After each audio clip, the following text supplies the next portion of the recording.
Welcome to Rad, a daily reader for Reddit. Like and subscribe for daily Reddit videos.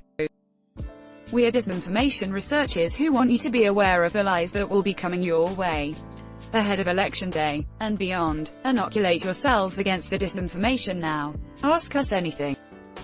We're Brendan Nyhan, of Dartmouth College, and Claire Waldell, of First Draft News, and we have been studying disinformation for years while helping the media and the public understand how widespread it is, and how to fight it. This election season has been rife with disinformation around voting by mail and the democratic process threatening the integrity of the election and our system of government.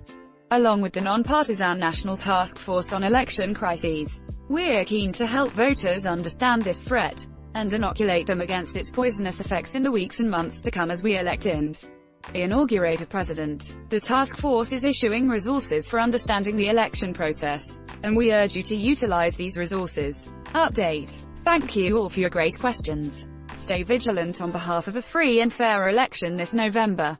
Proof. i.red.it.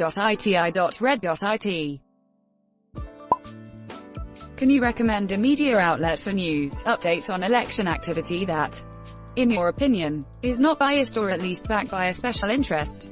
Further, what's some of the most common disinformation narrative being promulgated that you wish to see cleared up? You hit the nail on the head. It is a lot of work to be informed, and most people don't want to or aren't able to put in the time and effort. This is why politics today has devolved into sound bites, short clips, and sensationalized headlines. It's a huge problem and I don't know the solution. It's important to be clear about this distinction. Just naming one lie from both sides implicitly equates the two sides, which is itself a kind of bias when the reality is asymmetric. Thank you for stating this so explicitly. It's beyond frustrating to see people reject this notion as liberal bias, but it bears repeating anyway. CW. This is something we're constantly thinking about, both when we're hiring new staff, but also every day as part of our work. Do we have people coming from different lived experiences? Do we have people who have different political positions? When we're looking for misinformation, are we using keywords that will capture content that is being posted by all sides? For example, the left talks about anti-vax, whereas the right talks about medical freedom.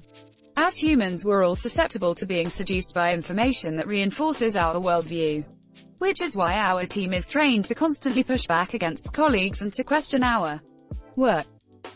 So generally reflective of the scientific and academic community rolling on the floor laughing weird how they coalesce around the party that hasn't been waging war on education and intellectualism for the last 50 years. Imagine having a job because half of the population can't stop freaking lying. Or rather, doesn't even know they're part of it. Well, yeah, you don't study climate science by adding a token climate change denier.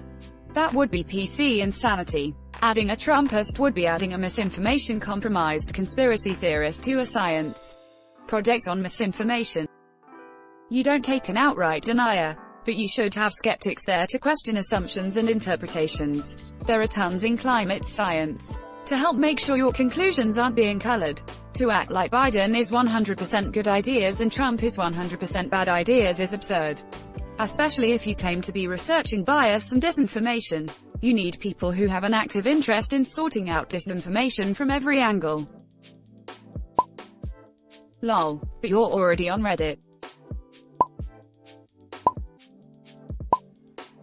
Given that 5 of the first 10 articles your organization posted in its news section are direct hit pieces on Trump just by the titles, why do you expect people to believe your organization is non-partisan? What is the most dangerous thing, in your opinion, that could happen during this election period? Coming from either side of the spectrum, Democrat, Republican, and everything else in the middle. Also side question, what is your favorite part of your job? I was not even aware that this was their occupation choice until now.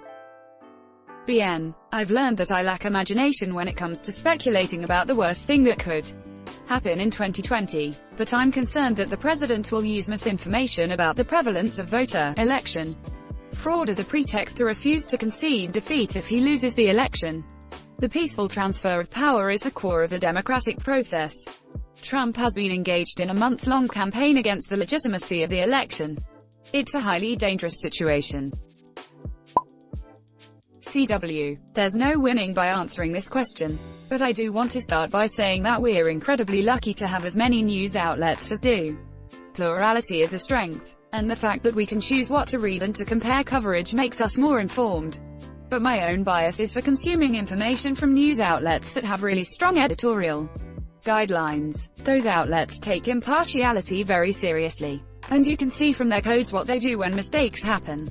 So for example, the BBC has a huge book for their editorial guidelines, www.bbc.co.uk. I also look to news outlets that have a lot of journalists, which means they have people close to any story, whether that's foreign or domestic. So the BBC, IAP, Reuters, PBS and NPR are all reliable. Not perfect, but reliable with processes for correcting mistakes when they happen. I also read NYT, Washington Post, and the WSJ to get a rounded view of different stories. CW. This is a great question. Most of the media literacy training is aimed at school-aged children. But research from NYU last year showed that the demographic most likely to share misinformation is men over the age of 60. We should be rolling out information literacy training across all age groups. And we need to make it relevant to each. So younger people are used to manipulated images, filters, and text editing. My mom grew up having to rely on the news media to help her navigate the information ecosystem, so she's actually more trusting and needs help. There's a lot we need to do. Thanks for watching Rad. Like and subscribe for daily Reddit videos. If you like these videos, check out Rad too.